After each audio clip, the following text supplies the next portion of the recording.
Bar Talk Live, McPease. We're here with Nick Eyasain of Light Helmets. We'll find out more. Kevin Kent is here. I miss you, brother. Let's go in, have a drink, and talk about helmets and more. It's Bar Talk Live.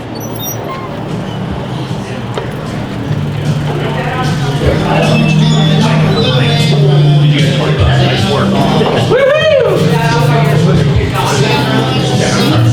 Hey, welcome. Bar Talk Live, McPease in Coronado. Nick Eyasain, as always, Tim Piles. I'm Kevin Kent. Cheers, fellas. Cheers, gentlemen. Kevin, you're a regular here. You have your own mug. I have my own mug. What's that all about? Well, when you drink as much as I do at a bar like this, and actually, I lucked out actually, because there's a lot of people that drink way more here than I do, but I lucked out and got a mug. But no, if you see all these things here, I'd say probably 50% of them don't get used periodically on a normal basis. They probably did at one point, and I mean, I know a handful of people that probably hadn't been here in years, maybe decades. But this represents Navy SEALs. Each of these mugs. Not all of them, but yeah, a lot of them are team guys. Are there individuals that have passed away that you're saying? Well, the one I got was as a result of a guy out here on a West Coast reunion, and he essentially was like, dude, this is the last time I'm going to be out here, and he gave me his mug. Like, a really good guy. He was an old Master Chief of SEAL Team 1. But yeah. I mean, this is the Navy SEAL bar of San Diego. Yeah. Started by Greg McPartling.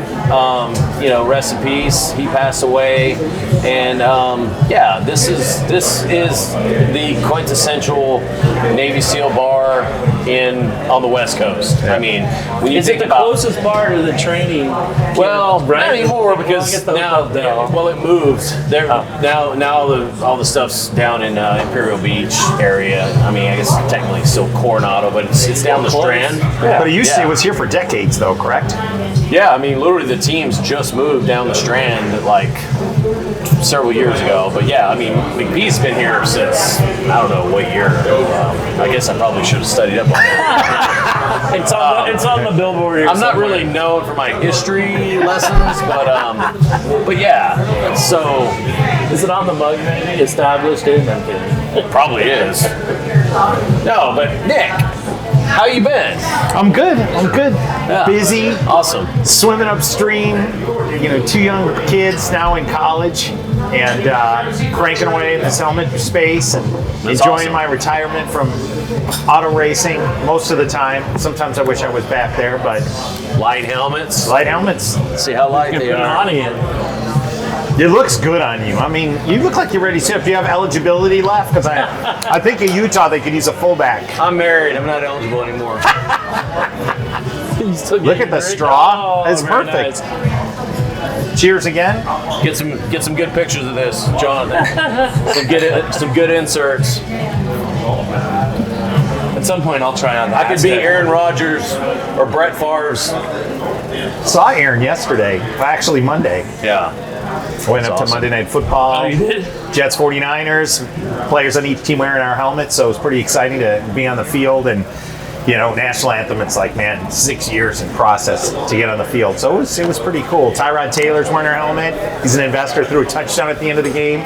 So it was killer. Little hat tip to the investors. So are the helmets made for individual players? Are you making it for the entire team? I mean, you're It's a great question, right? Yeah. So all different levels of play, there's different requirements. So in the NFL's got some fairly rigid testing.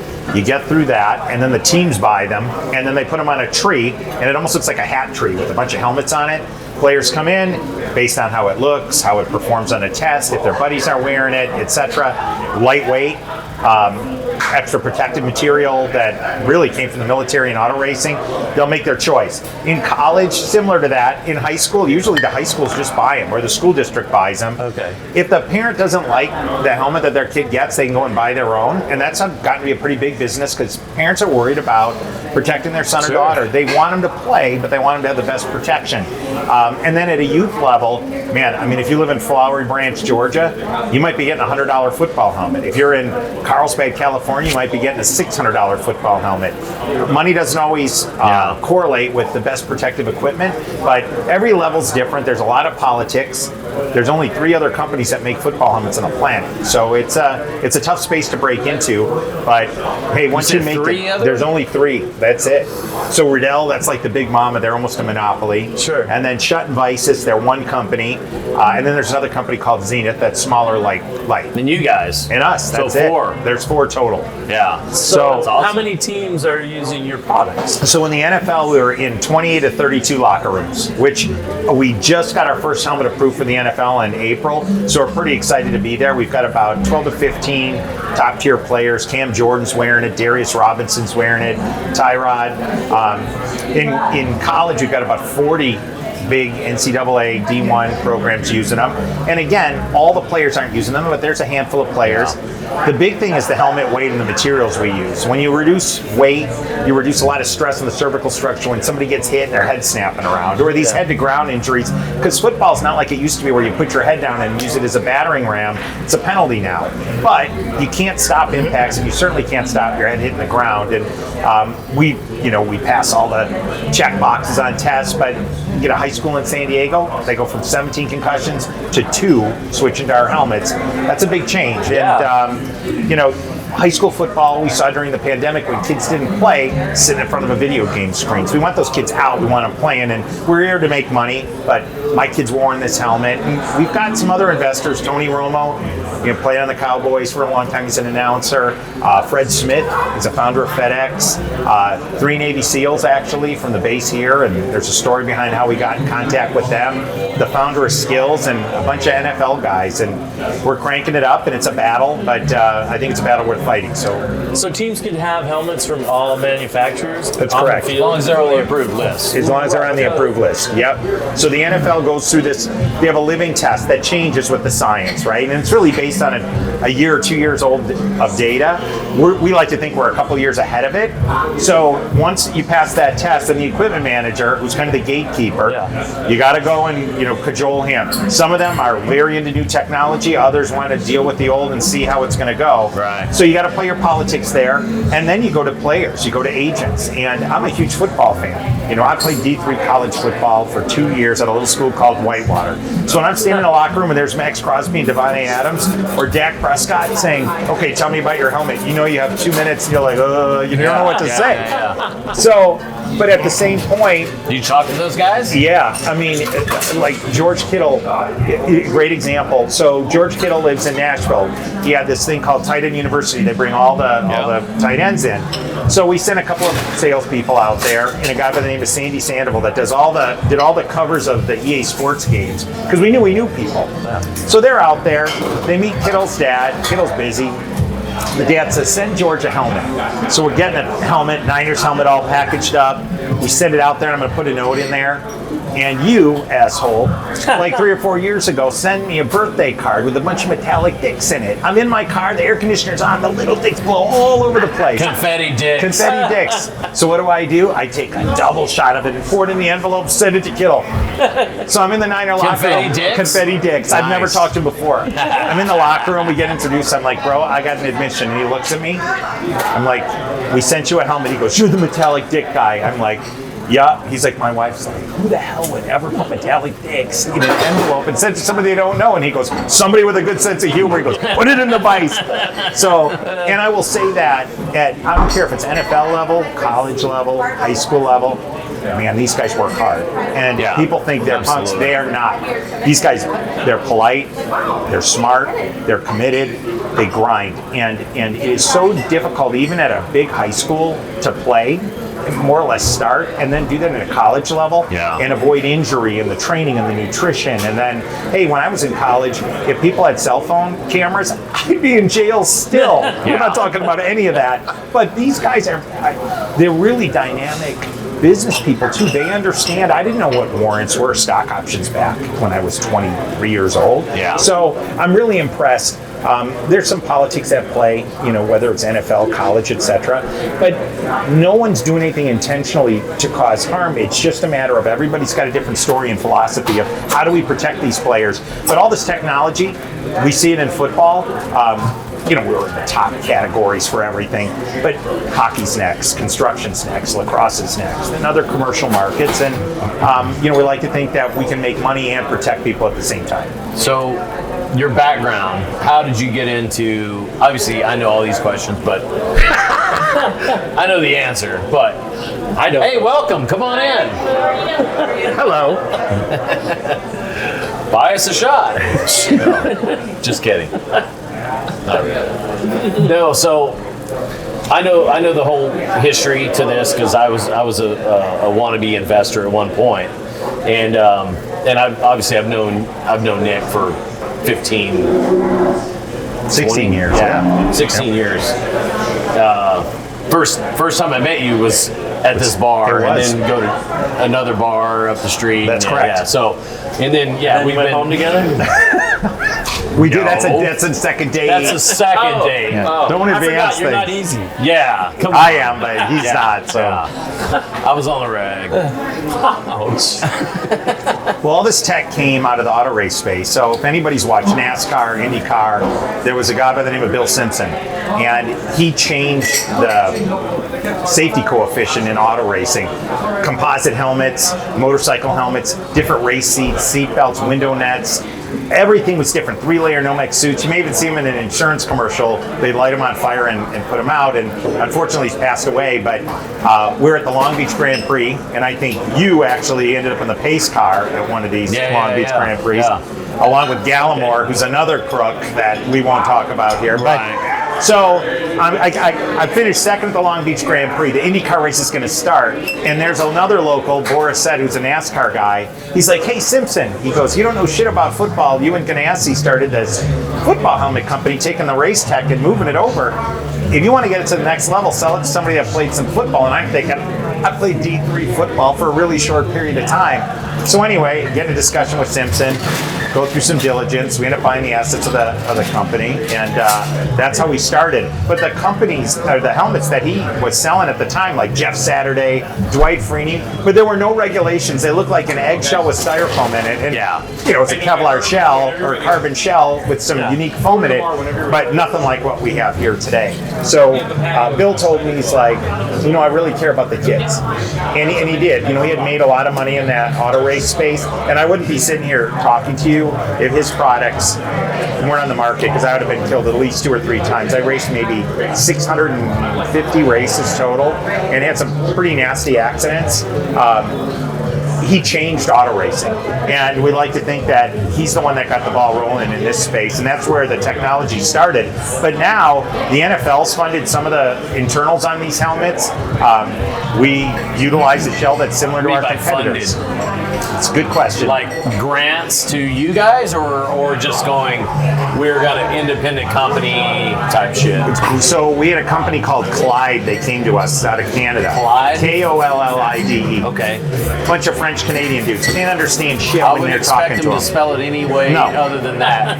And they're French, you know. You think in football we run forward, not backwards. Sorry, kidding. So the reality is this: these guys show up and they're like, "Hey, none of the competitors will share their helmet geometry, and we need helmet geometry to build an internal to compete in this NFL contest."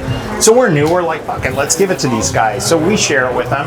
They come back 2 years later and they like, "We won the Head Health Tech Challenge that the NFL put on." Want the what? Head Health Tech Challenge. Say that fast 3 times. So they win $1 million for their internal design of this helmet. Now, they didn't know how to commercialize anything, and we were already selling helmets, but we're like, does it really work? We look at the test data, we're like, yeah, we can make this work. So we partner with these guys. They've been a fantastic partner. The NFL funded it, and they funded dozens of other technologies that have never made it onto the field. So they're excited about it. And you know, now we've got a helmet that's in the top tier of their testing, a recommended helmet. They have recommended. There's a category that's like, eh. Then there's the yellow category where they're like, don't tell anyone you're wearing it, like the eggshell that like Rogers is wearing, right? And then there's the red, like, don't wear this. And so like your typical helmet, like a Rydell. Sure. Your Mark I Motto Rydell helmet. Yep. And your top line, whatever, is it Gladiator? That's correct. Yep. So I know weight is a huge thing because you guys are carbon fiber and Kevlar and who's the company you partnered up with? Like, what are they using to change or differentiate? Take it away, boss. So when we started, we were using an aramid or tri-weave, like Kevlar, very similar material for the shell, and we're using a foam expanded polypropylene liner. Without getting into the weeds on technical terms, it really allowed us to create a light helmet that performed really well on the field. We knew with the NFL impacts, because think about it, if you're Tyreek Hill and you can run 23 miles an hour, right, and you have a defensive back that's the same size that can run 23 miles an hour, the closing speed's 46 miles an hour, and that's 220 pounds a guy, right, on each side. It'd be like me getting on a Honda dirt bike and riding and running into you at 46 miles an hour. The impact forces are incredible. Now, they've changed kickoffs and other things, but so the shell on our helmet's nylon. The internals, it's called TPU, but it's all 3D printed. And the cool thing about that is it's not as susceptible to temperature change. Like if it gets really cold, if it gets really hot. You saw the Mahomes helmet. Yeah. Now that may have been something else. Was that the Buffalo game when he Buffalo or Miami? I don't remember. It was in a cold 20 below or something. Yeah, like somebody got blasted and his helmet literally like splintered or something. Now there's a lot of factors. It was last year. Yeah. There's factors in that of like what paint were they using? You know, did some get applied to the shell that shouldn't have gotten applied to it, etc. I don't know all the details. We speculate a bit, but the goal. And in the NFL, you have helmet heaters. Some high school in Alaska, they may not have a helmet heater. So the punter, who's playing 4 times a game, sweats it up in warm up, and then puts a helmet down, and it turns into a rock. Yeah. Well, you can't. You're not going to reproduce that in the test, right? You know, fatigue causes a lot of injuries. Right? That's why older people playing pickleball or tennis or whatever get hurt, and weight adds to fatigue. So by taking weight out of the equation, you know, you're stressing the neck less. And now with kids, there's an organization that certifies all the football helmets called NOXI. I couldn't tell you what it stands for. It's like the National Safety Organization for Equipment Standards, something like that. Right. Sorry if I fucked that up, but we're drinking. Their new standard, 3.5 pounds max for a kid helmet. We're the only one that checks that box. Now, when you're an NFL player, you see these guys get hit and their head slams back.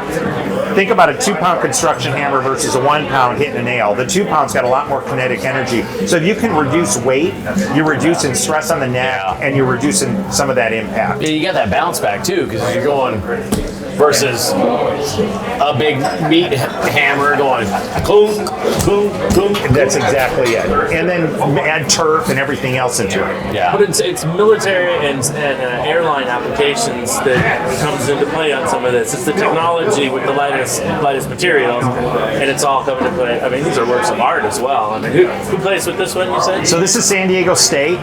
We've got a great kid, Deshaun McQuinn. He was just in our office. He's a safety. Great smile, funny, smart. Second year, third year, I first year? I think it's his first year at San Diego State. Okay. He's 6'1", 200 pounds. He came in the office, man. Brilliant kid. We're excited to have him. Yeah, and he's a safety, and he's a pounder, and he's fast.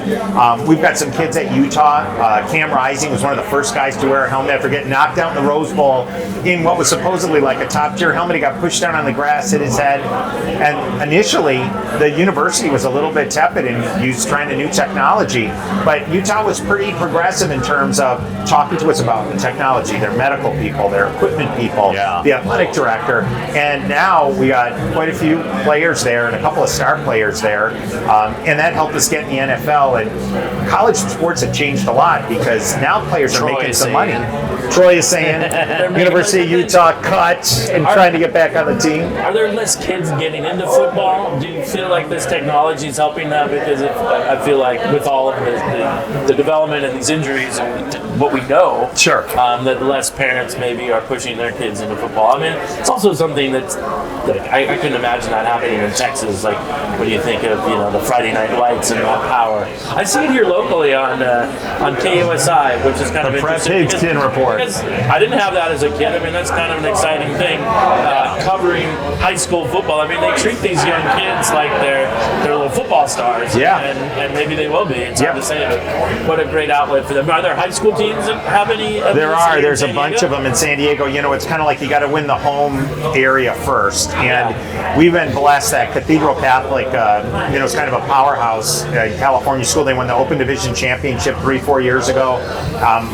after we got helmets in there, my son actually played there as well. They bought 6 of them. Somebody actually donated the helmets. Then they ended up buying 20. Then they bought 30. Then they bought 20 more. I think they have 70, 80, 90 helmets there. La Costa Canyon, we can kind of go through Mar Vista High School. And, the beauty of it is when somebody switches over, because a kid wants to look like the guy they're seeing on Sunday. Yeah, of course. But the high school helmet that they're buying might look like the helmet they see on Sunday from another company, but it's not. Our helmets are very similar to the pro helmet, and now, because the size of the kid and the speed of the kid's different, we make adjustments for that. So you're catering to the impacts that are foreseeable. So how do you change the inside? You change the obviously you're not going to change the shell. Let's say, for example, meathead me, I'm a senior. I age out, graduate, hopefully. Yep. Now my helmet at Cathedral Catholic goes to incoming sophomore, whoever. Yep. So is there provisions for the kids going to okay, you're going to change the inner whatever? The inner liners, yep. So what we would call squishiness, engineers call durameter. So the compression characteristic, durameter, yep. Wow. So think about it, if you're in a Corvette. We're getting smarter. Durameter, remember this. In my notes. So think if you're in a pickup truck like a Ford Raptor, it's real cushy ride, right? It's soft. Now, as the compression compresses more, it starts to stiffen up. In a Corvette, you don't have this much squish, right? You have a very small, but it still can't ride like a tank. A log truck. Exactly. So the goal is, and the NFL is doing a great job with this, let's say you're a lineman. You're never running 23 miles an hour. So they have position-specific helmets that are designed for, hey, this is a big guy, but he's never going to be going that fast, but he's getting hit with more repetition because every play the center's head is making contact. Sure. Where if I'm a fast wide receiver, I'm a burner, man, I got to be ready for a 21 mile an hour or 9.3 meter per second impact. So the helmets are starting to get catered not only by age, but by position. It's taken a long time to get here. And some of that is the NFL is really the only one that everything is video, high definition. There's 24 cameras or however many cameras. There's a pellet in the player's shoulder pad, so they know how fast they are on the field, where they are. They can recreate the impacts. You can't do that at D2 or D3 college or youth or high school. So there's not a lot of data for the 5.6 million kids playing football. And your question before is, at the peak, maybe 8 million kids in the U.S. were playing football. It got down to about 5, and now it's on the way back up. And I think what's happened is the pandemic really robbed people of one thing none of us can make more of. You can make more money, you can move someplace else, you can change relationships, but you can't make more time. And these kids got their time taken from them. And they stand in front of a video game screen, and guess what? You're halfway through the game and you make a mistake, I can hit reset or jump in another room, and that's not how life is. Right. And the thing that we find remarkable in going to these high schools, I don't care if somebody's Polynesian, black, white, Hispanic, Armenian, nobody cares. When it's third down and 8 yards to go, and those kids break out of the huddle, the kids that are looking at them are all different colors, race, creed, nobody cares. And the kids are trying to get that 8 yards together. And the locker room is colorblind. And that's a beautiful thing about football and a lot of these sports. So now people are starting to see, man, my son or daughter, they're going to learn about grit. They're going to learn about determination. They're going to learn about goal setting at the small goal of, hey, all 11 players have to do their job.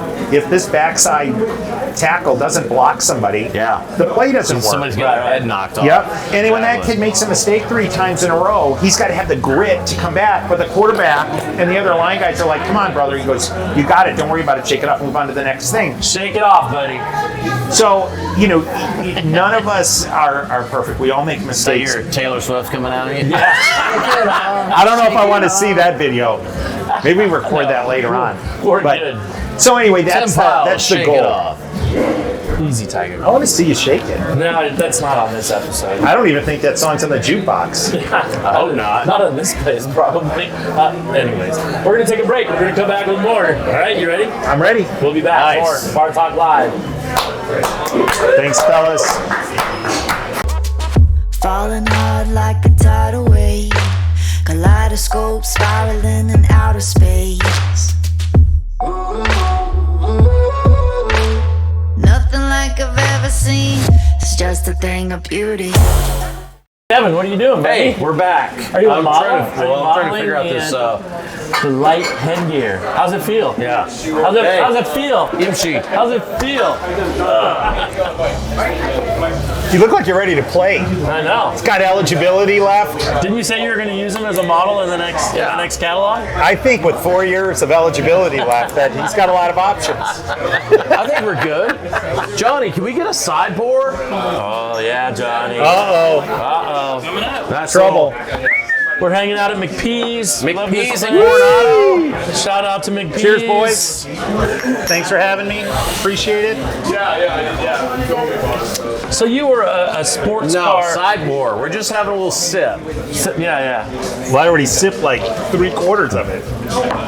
I missed the sideboard. You got to get on board, Nick. You got to get on board. I know it's not the I'm first used to time. what goes on at this place. He has to explain. This is your fault, Kent's Johnny. Pub. Kent's Pub. You got to come down and travel more. I know. We're driving. No, I hear you. It's a sipper, right? Staying on It's a your sipper. couch like the old days. Yeah, right? You've done that before? He thought I was on his couch once. Should I tell that story or not? Absolutely, yeah. So we go sipping cocktails at some local place. The library? No. What's the place by your house? Oh, shit, Pal Joey's. Yep, Pal Joey's. So we're in there and we're just having a couple cocktails, and there were two girls like floating around there, like, you guys are from the Air Force, you guys are from the Navy, you guys are from the Army. And we're not really talking to him. And I'm just being polite. He says nothing, right? He's a good married boy, he says nothing. So we're gonna leave and we're pretty ginned up. We call a cab and the two girls come outside. This is before Uber. Okay. Yeah. This is So it's a yellow cab. A yellow cab. Okay. All right. So this cab is, I can see it pulling in, and all of a sudden the two girls come out, and the girl's like, you guys should have stayed and talked to us longer, and blah, blah, blah. And you don't say much, and she points at him, and he's like, listen, he goes, I know it's really nice that you took your mom out for drinks, and they were two like the same age, and the girl starts screaming, and the one slaps him a couple times, and I'm like, okay, time to go. So right as I reach for the cab door, some other dude opens the door, jumps in our cab, and slams the door and locks the door. And I'm like, hey, get out, fucker. And the guy just sits there and looks forward, and he just reaches over and grabs the guy and goes, move over, fucker. And the guy's like, slides over. So Was the window open? it was cracked open. So we slide in, and now the guy's sitting there. He goes, you just paid for our cab. He's sitting in the middle between us. Yeah. That's hilarious. So we go to his house. The other guy just jumps out at intersection. It's like, he's gone, right? So we're pretty boozed up, and I'm like, man, he's like, you can sleep on the couch. And I'm thinking about it. So I'm going to pay the cab guy. And I realized the other guy that, we had extorted had paid. So he goes inside. I'm like, you know what? Fuck it. I'm going to go home. So I get in the cab. I drive all the way back up to where I live, North County, Carlsbad. In the morning, he calls me. He goes, hey, fucker, get off my couch. He goes, we're going to breakfast. I'm like, I'm not on your Wasn't couch. your car like? My car was at your house. Yeah. But somebody else that was with us came and slept on his couch, and he thought it was me. So Yeah, it was hilarious. What was that? You just have random was people. art. My nephew. Oh, his Art. I know. Yep. Shit. Art. Yep. It's Art. Hey, Art Espinosa. Rest Art. in peace. All Art. right. I'll drink the art. Love art. Yeah. That was one of those great times when you'd always have a lot of dudes like rolling in and like Just showing up. Yeah, show up like, hey, we're at McPee's.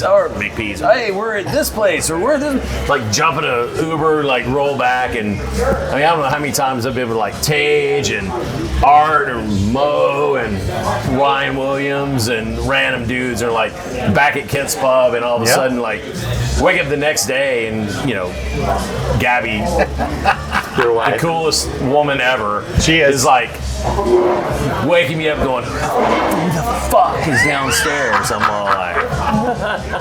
like, I don't know. Let me I never got in trouble for that. I only got in trouble if I dated any of Gabby's friends that was frictional. Just a little. We won't talk about that.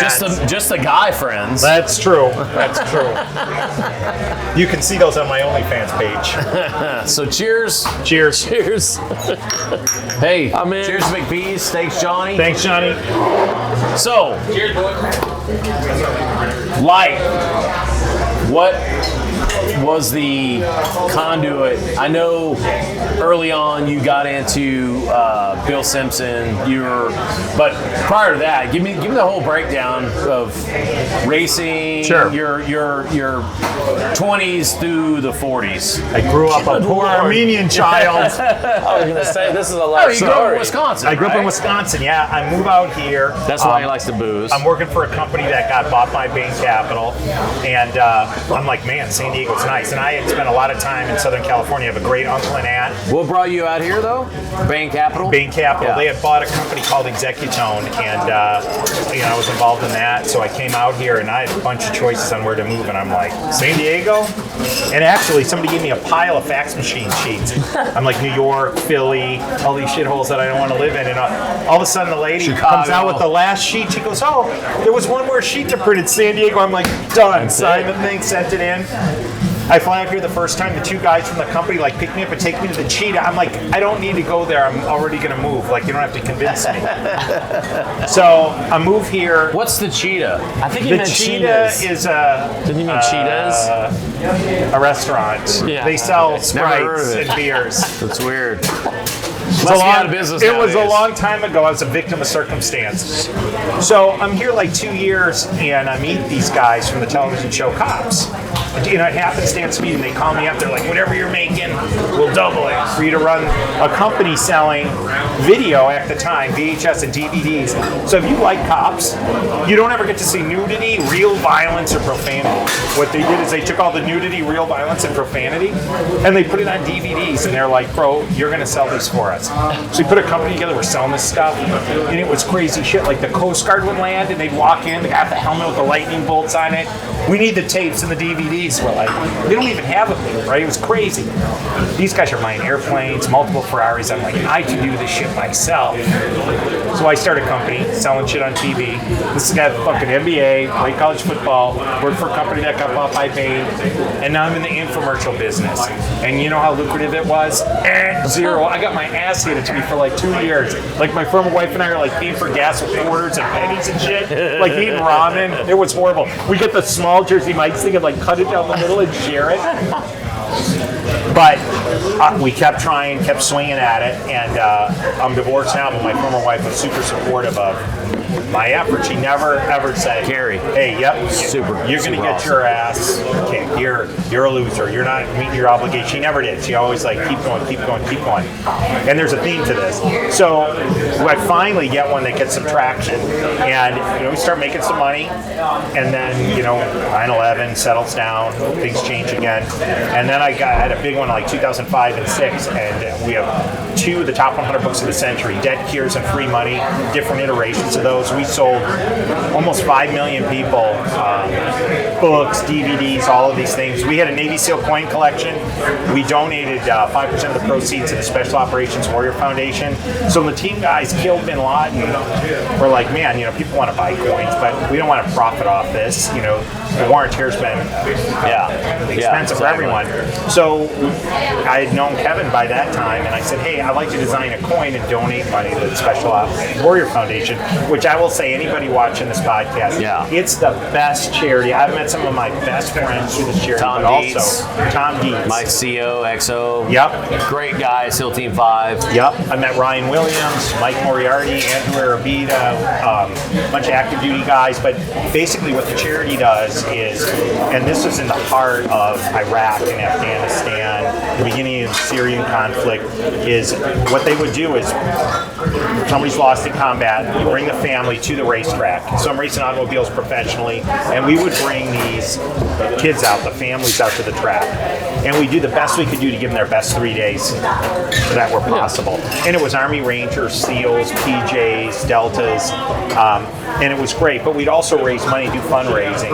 And the race community, the IMSA, the Pirelli World Challenge, IndyCar Paddock, was extremely generous. And the CBS and some of the television support we had, so we'd raise more money. But then when we did this product, we donated some money. And crazy story. So we do this show, and it's a SEAL coin collection show. And we reference, you can see an F-18 here. There's a carrier there, the Marine Corps emblem, the SEAL trident. I show up on a Monday after we test this thing. We're like, it's a home run based on the media numbers. My assistant at the time, she's crying. I walk in the office. I'm like, why the fuck are you crying? She's like, hands me this pack of FedExes. First one is already open. It says, from a big aircraft manufacturer. Hey, cease and desist. You don't have any right to use the F-18 Super Hornet. Next one, cease and desist. Don't use the military emblem. Cease and desist. You can't say this. And I'm like, holy shit. So I call the Special Operations Warrior Foundation. I'm like, hey, I was going to donate 5% of the receipt to this, and it looked like it was going to be big. But I got all these letters from these defense contractors, and they're telling us we can't do anything. So I'm so sorry. I mean, we're going to lose a bunch of money. And the lady I talked to, she's Edie Rosenthal. She's like, oh, just send me those. Don't worry about it. And I'm like, what do you mean? I got to buy media for next week. Like, I have to cancel everything. She's like, no, just send them to me. So I send all the letters. I come in the next Monday. Assistant's there with the latte, smile, hands me a big packs of FedEx. Open it up. It says, Boeing. Welcome to the Thanks neighborhood. so much. Really appreciate you supporting the Special Operations Warrior Foundation. Here's a key to the data room. You can use all of these images for the plane. The next one, you open up the next one, and I was like, holy shit. And I mean, that's we sold awesome. 500,000 people these coin collections, but we donated a lot of money, and that business was extremely lucrative. I made a bunch of money at exactly the wrong time because it was right before I got divorced. So, I mean, I should have. Well, I know the same thing too. You donated a shit ton of dollars to, and that's one of the other things too that I was really stoked about you when I first met you like 15, 16 years ago, when you were like, oh, I donate like so much of my race winnings when you were racing, you're like, all of it. Special Operations Warrior Foundation. I'm like, holy shit, and I, to anybody watching the show that doesn't know Tom Dietz, he was, really great guy. He was my XO at SEAL Team 5. Early in the Gulf War, he's best known for leading a feint. Essentially, it was what Saddam thought the U.S. was going to do was going to be a amphibious assault from Kuwait, essentially into the little. It was a fake, right? Yeah, it was a feint. Like they're like, okay, we got this whole group of amphibious vehicles and ships and shit, and we're gonna roll into Iraq through this little tiny area between Kuwait and Iran.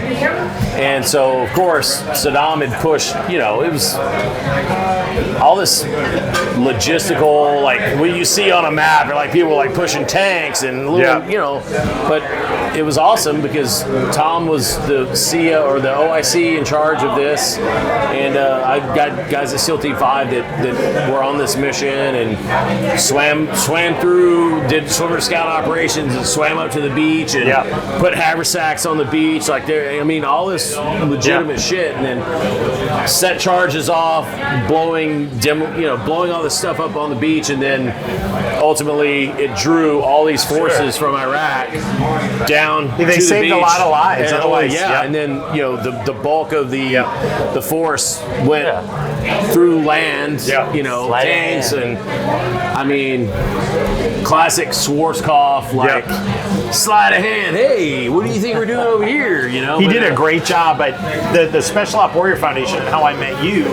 So back when the Shah got ousted from Iran, thank you, sir. They took American hostages, and in that process, Jimmy Carter tried to go in toward the end and rescue the hostages. And there was a mishap between a big helicopter C-130 and a bunch of Marines were killed.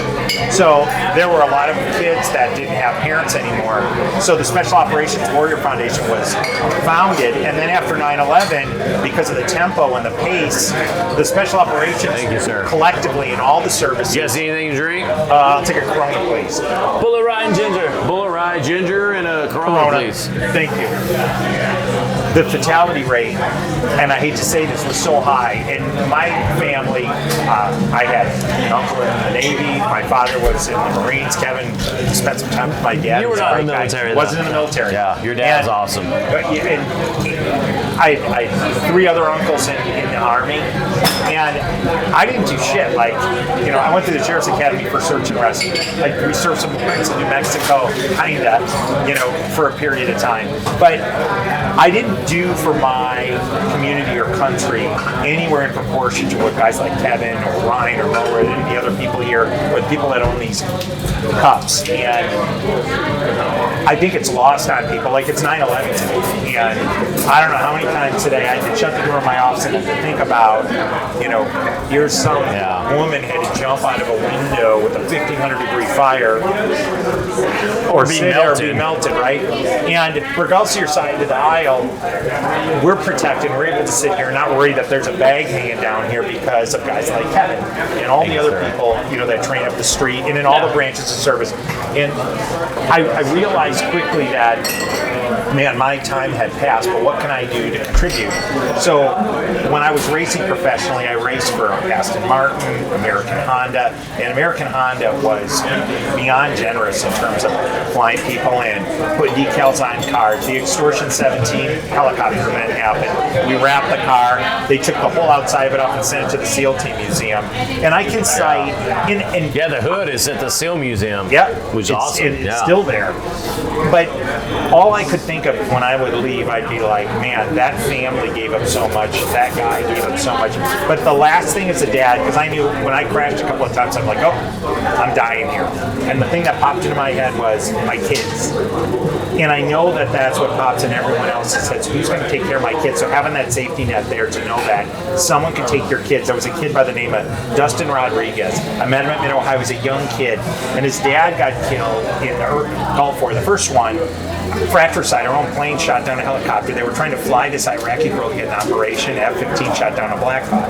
And the kid said to me, Mr. Esayian, I'm going to come back here one day and I'm going to fly my Black Hawk just like my dad, and I'm going to take you for a helicopter ride. And lo and behold, 12, 14 years later, this kid shows up, and he was a Black Hawk pilot. And I mean, if that doesn't get you, nothing will.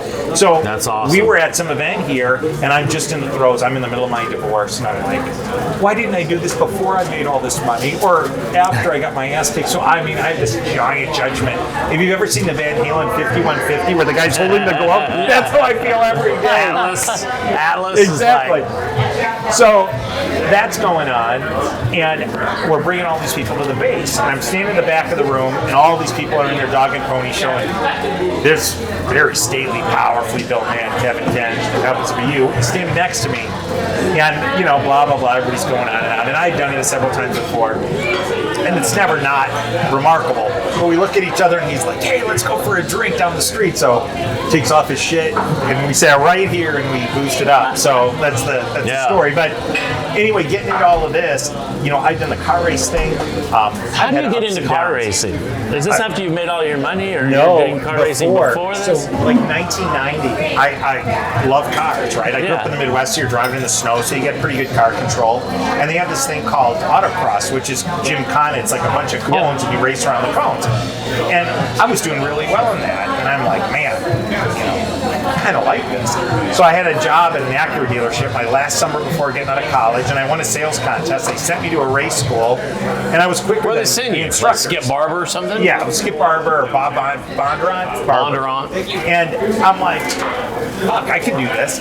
And then the instructors were like, dude, you should quit. Because sports car racing was getting big, like around 1990. I'm like, I'm not quitting school. I got like one semester left. I'm like a 5-year senior. So, and I'm playing semi-pro football in some shit team in Milwaukee and working at Xerox. I get out of college. Somebody takes me to a car race, and I'm like, this is the coolest thing ever. An Eagle Talon all-wheel drive. Eagle Talon. Cable shifter, complete shitbox. You don't even see them on the road anymore because they all turned into like dust after 5 years.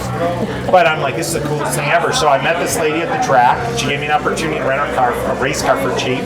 So the first race, I fucking crashed and limp the car around and still win the race. I'm like, maybe I should keep doing this. Wow. So I started getting more support, more help, and it wasn't always glamorous, but I had some really great teammates and opportunities, and I wouldn't change any of that, but man, I didn't ever have a summer because you'd start racing between January and March and you're done in October. Yeah. So while everybody else is going to Lake Havasu, doing this, Right. Dayton, having fun, and they're going skiing, like I was just head under the hood doing that. And when I was going to retire, post-divorce, I'm doling all this money out, and I get along extremely well with my former wife. You have to, because man, the only person that loves your kids as much as you is that former spouse. So beating their ass, mentally, physically, or being bitter about it, stupid.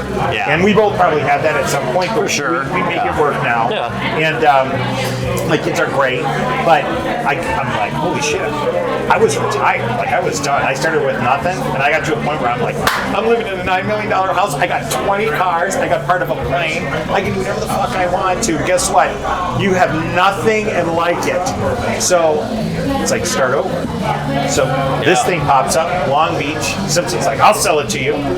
Get on the phone. I'm like, bro, I need to put some money together. This is how much I have left. Will you put some money in?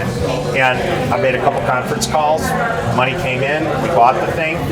Proof of concept. We're like, we're going to kick some ass. And guess what happens? The fucking pandemic.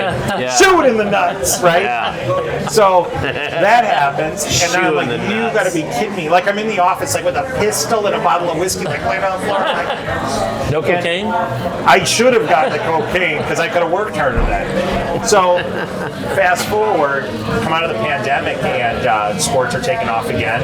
But hey, the big companies, they don't want to see a new company coming in with technology that works better than theirs, and is lighter, and where you can be competitive price-wise. So they're beating up on you. You got to work through it. Yeah. And this is the hardest thing I've ever done. I've had my parents both get really debilitating illnesses and pass. I had some family support there, divorce, bringing up kids, other businesses, racing cars professionally against guys that were only doing that, and you're still kind of You're like doing other part-time things. racer. And part full-time racer. And this by far, on a scale of 10, is a 10. It's pushed me all the way to the edge of like, man, but you burn the ships. And now at this point, I have other people invested in this. I mean, NFL players, Navy SEALs, executives, insurance companies, like all sorts of people, and my money, but now we're there. And it's great to be able to, now honestly, national anthem, going to the Jets 49ers game, watching the planes fly over and the guys walk out. What they fly over with? T-38 Talons. I know. What the fuck is that? It's a trainer. What's a T-38? It's a plane Viper flew in 1986 in Top Gun. Where they fly out of? Viper. Like Whidbey Field or something? I don't know. Whidbey Island? So the four Was it like five of them? It was a Like, 4-ship, and so they're in the U.S. They're like the little tiny plane that chased the space shuttle around, or the one that Viper flew in Top Gun. But we sold them to foreign countries as an F5, and they're maneuverable cool planes. But it looked kind of cool. But we it was teach cool our to be pilots there. to fly on. That's probably. exactly it. Now they have some new plane that's coming out that'll replace that, but the Tesla. The Tesla. Did I see something about Being an search electric and rescue work? you've done? Yeah. So I'm at a party, a charity event, and I meet the CEO of Scripps Hospital, Chris Van Gorder, who's a very accomplished guy. Scripps is a big healthcare provider here. He started as a police officer and worked his way up. Brilliant guy. So I meet him, and he's like, you know what? You should go through the Sheriff's Academy and join search and rescue. Hell rescue, motorized, mounted, which is on horses. He like talked you into this? And you never were in the military either. You No. said, So okay. I decided to do it. I show up the first day, and they're interviewing you. You got to go through a background check. You got to go through all this other stuff. And I'm like, okay, well, as opposed to just put nickels in the jukebox or money, or I'm going to the racetrack anyway, I'm having these great people discipline, but I want to do something with my time. Plus, at the time, honestly, my marriage was not good. So anything I can fucking do. I'm racing cars. I'm getting my graduate degrees. I mean, search and rescue, whatever I can got do. a lot of energy, man. Good So, Lord, you're a great Anything interviewer. anything other than being home. And that I think was you it. carried most of this interview today, actually. This is beautiful. Thank you. You're one of my favorite guests so far. We could just sit and drink mostly. I am. Thought so. That's why I invited this guy. Now, if an He's like one of my individual- best friends. He can carry it. So we got some family, they want to get these helmets for their kid. You have people reaching out to you as individual Absolutely, buyers, right? yep. You can go to lighthelmets.com and buy them online. You can configure them whatever way you want, all the crazy colors, customized for high school. For the majority of people, like youth players, high school players, you'll get a shitty helmet, or you'll get, if you're a really good athlete, you might get a decent helmet. But most parents are like, man, I want my kid to have the best. Yeah. What's your baseline helmet and your baseline price? About $300 for the $300. baseline. These NFL helmets are about $1,000. So, and we're competitive. We're not the Rolls Royce, and we're not the Chevette. We're the BMW that's got a 2 Series all the way to a 7 Series. Are there some states that are buying more of your products? I'm just thinking because football is so big in Texas. It is. And It the is. Friday Night Lights. Is there more investment in high schools somewhere around the country in these products? There really is. So it's interesting in that, like you see big high school football states. Indiana, Texas is the biggest. Florida's probably the second biggest. California is right up there. Indiana, but football's really it's growing again. But also people are really concerned not only about head injury, the long-term issue with it. Like you take CTE. team guys, and their issue is not only getting bonked in the head, but it's the overpressure. Like even if you're shooting a 50 caliber rifle, or someone drops a bomb, or you launch a rocket, we're not dealing with that in football. You're dealing really with linear impact and rotational impact. How do you mitigate that? It's a relatively controlled environment. And one of the things we did is, I had Legos as a kid. I'm not an engineer, but we went out and got 14. You say you ate Legos? I did, and stepped on it. So, not having engineers, or not being an engineer, we went out and got 14 docs, neurologists, trauma docs, NFL docs. We put them together and we queried them like, hey, where should the weight be in this? How much should it weigh? What should be in the mask? Like, if you watch UFC, you can hit me in the forehead all day, and I could take a lot of abuse, but if you catch me in the chin and my head snaps around, so having a weight in the face mask is bad. There's a lot of those rules that we apply in how we design these, but anybody can buy these, and you can buy them, or you can request them if you're a college player. All they have to do is go to the equipment manager, and the equipment manager will get them for you. Nick of Light Helmets, this has been amazing. Thanks for being here. It's 2 more minutes? You said 5 before. All right, so what was the website again for Light Helmets? Lighthelmets.com. It's that easy. It's that easy. So the only other thing I'll say is we were talking about all of this background. You've got this in your background. Your life has been focused around this. Like doing things, trying to do things for other people. Whether it's a search and rescue deal, whether it's you being a team guy, whether it's the light you're shining on cool products and people. All of us. Him like a helmet to wear like any of these mosh pits. There you go. I like that one. That Aztec one. The That's Aztec pretty one's amazing. cool. I appreciate you bringing an Aztec helmet and not a Charger helmet. Because my love of the NFL changed overnight with the loss of the San Diego Chargers. A lot of people said that when the Chargers left, although we get a good relationship with can the we Chargers. get one more side bore? I do think that the Spanos have come around. They got a coach that's Well, they always are. They never shoulda, coulda, woulda. My heart's been broken too many times. The day that they do go to the Super Bowl, maybe I will change my opinion on. So this has been sitting here the whole time. Bragabilla, right? Bragabilia. Yeah. So I like in a energy can. drinks, and so tell me the story on why is this stuff the holy grail? Dude, it's a flex, a quiet flex in a can, but less sugar. It's Thank you. So one sugar free, right? This is only 100 calories in it. Yeah, this one's 5 calories. Oh, and listen to this. Vitamin B6, 200%. Vitamin B12, 200%. This actually has a little good for you in a can. Exactly. Sodium, you're gonna need that sodium. Better have this salt. Yeah, Okay, I think we can probably end this here, but Yeah, let's I'm doing a good job until you fucking. we're gonna edit. Well, let's edit this. Let's Edit it edit in post. Let's Edit it in post.